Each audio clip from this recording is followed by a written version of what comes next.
So my final questions. Decker was also getting people, egging people on at the Speedy Mart, telling people, come on everybody, let's get this cop out of our neighborhood, correct? Yeah, but That is all, Your Honor.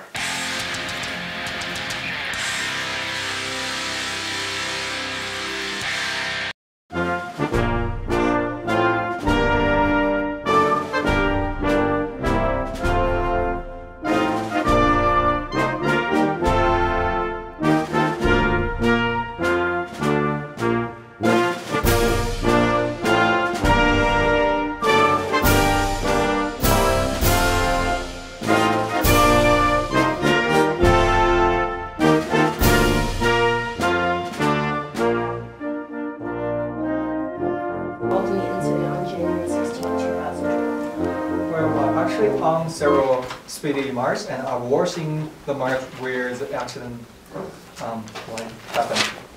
And how long have you been working at the Speedy Mart? Well, I've been working since I was 16, so it has been 42 years. And how did Officer Parnes manage both Terry and Erica Decker? He definitely yelled to both of them, and he put Terry to the back of his car, and then he walked to Miss Decker, and they were kind of yelling at each other. And during that time, the dog Andrew was barking as well. Okay. And what did you see going on between Officer Parnes and Decker at that time? Like they were kind of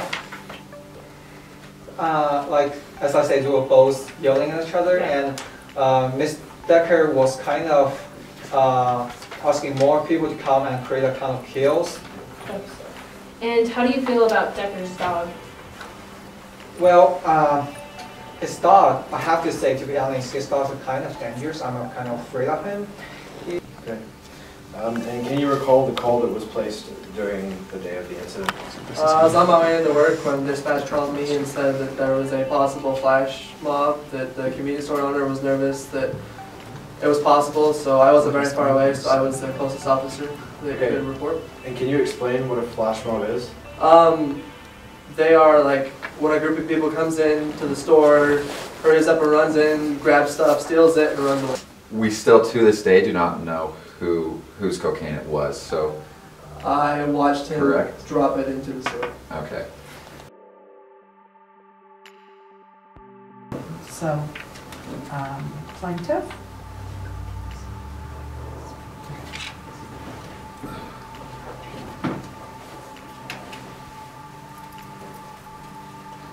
Can I address the jury directly? Yes, absolutely. What we have here, in my opinion, is a very cut and dry case where an officer overstepped his bounds and in the end killed this woman's Cameron Kazel, the attorney for her. Would you please state your name for the court? I'm Devin Wilson. I represent Terry Gibson. Can you tell me what you were doing on that date, January 16, 2012? Yeah, I just showed up at the Speedy Mart, bought a cart, but what happened to Angel? So it went pretty fast. He sprinted towards Terry and tackled him to the ground and arrested him, and then came at me and he approached me and he had his gun drawn. And then Angel stayed, and I was afraid of getting shot, so I stopped recording and I put the phone down my side. And then Angel stood up, but she wasn't in an attacking stance or anything. Because when pit bulls attack, they tense up really hard and they bare their teeth, and she wasn't doing that. He wasn't doing that at all. I'm just gonna ask you a few questions, okay? Okay. I also understand you have some military service. I do. Following this, I worked for 8 years as an independent security consultant in Iraq with private security guards. One of my primary tasks in Iraq was to coordinate the protection of dignitaries who visited Iraq. For instance, I was in charge of security when Hillary Clinton visited. Although I'm not a lawyer, I believe I qualify as an expert in police practices, criminal justice security, and laws pertaining to these topics. So what specifically prepares you for I've been back from Iraq for a year. I've mostly been consulting with airport security units. About 25% of my business comes from educating police in appropriate responses and legal compliance issues. When I work with local police departments, I emphasize the old adage, an ounce of prevention is worth a pound of cure. Whenever I was in Iraq, I spent a considerable time directing crowd control and teaching security guards how to use excessive force, how not to use excessive force against civilians. Ms. Williams was already on birth control. So if you two were in the relationship together, I'm assuming that you both knew each other's history as far as STDs and STIs went. What was your reason for feeling like you needed to prepare? You can never be too sure. Is not anything that she could have or would have made up. We are looking for justice to the fullest extent. He did mention how he could have saved a significant amount of money and spent more time with you if you had gone with him in Chicago. Yeah. So, during your sophomore year, you and Michael both effectively avoided each other because you no longer had that connection, I suppose. You guys had an on-again, off-again relationship. What was different between this relationship and the last relationship? So we started dating. I met him my freshman year. We were both business majors, so we had a couple of classes together, and we started dating in October, and that lasted till May, and then he got a job in Chicago, and I didn't go with him because I also got a job offer. In our second relationship, when we came back in our junior years, I was very careful of how close we got in our relationship because of what had happened over the summer. He seemed to not want to talk to me and was, so I just made sure that I kept my distance a little bit. So in the previous relationship, we were sexually active, but in this, we were not sexually active. And So you said you didn't find the note, but Michael showed you a homework assignment which described a project he was working on and that named Jenny Jackson as his spouse? Yes. Is it true that you interviewed 3 individual people besides Ashley? Yes. Could you name them for me? Yes, of course. Randy Mallers and Terry Washington and Pat Daniels. Okay, thank you very much. I have a bachelor's degree in psychology, and I graduated with my master's degree in social work. I worked as a psychological counselor at the University Health Clinic for 5 years. During the first 2 years, I was a general counselor, but I've since specialized in assisting rape and sexual assault victims. I've also volunteered as a hotline counselor for the clinic 2 to 3 times a week my sophomore, junior, and senior years.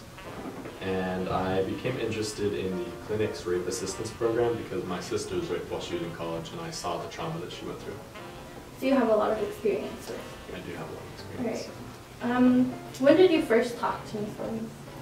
So I first met with Ashley, Ms. Williams, on the morning of the 8th of December. She entered my office. She appeared very calm. She was able to answer my preliminary questions pretty easily. When I started to talk to her about Michael and her relationship with him, she kind of tensed up. She got very uncomfortable. What was your role in this investigation? I'm the detective of this case. When was your first contact with Ms. Williams? The first time was this on Monday in December 10, 2007. How did she seem when you met with her? She's very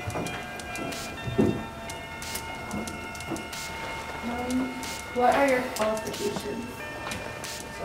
That this lack of detail and lack of use of the word rape is because no rape occurred and there were no details present that could be presented.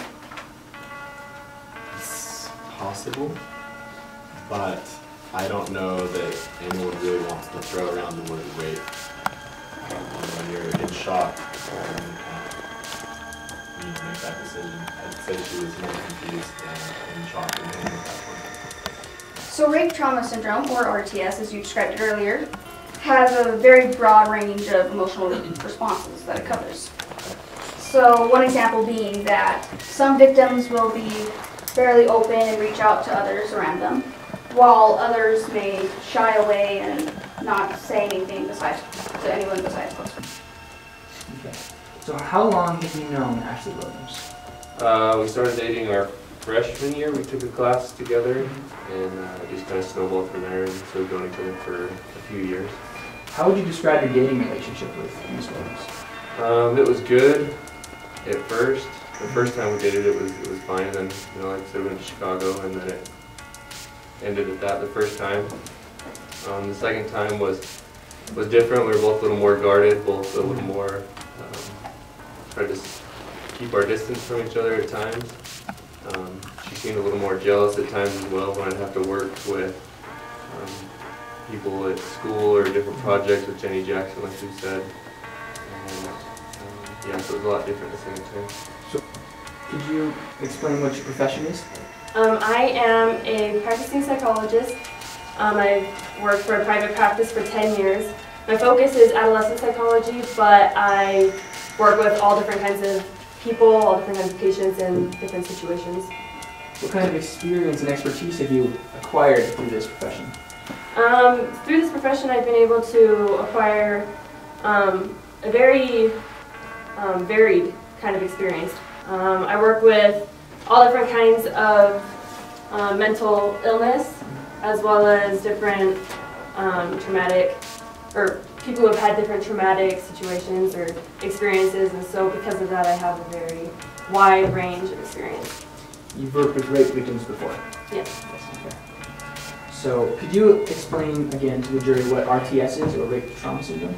Rape trauma syndrome is the supposed symptoms of rape. However, the problem with rape trauma syndrome is that the symptoms are far too vague and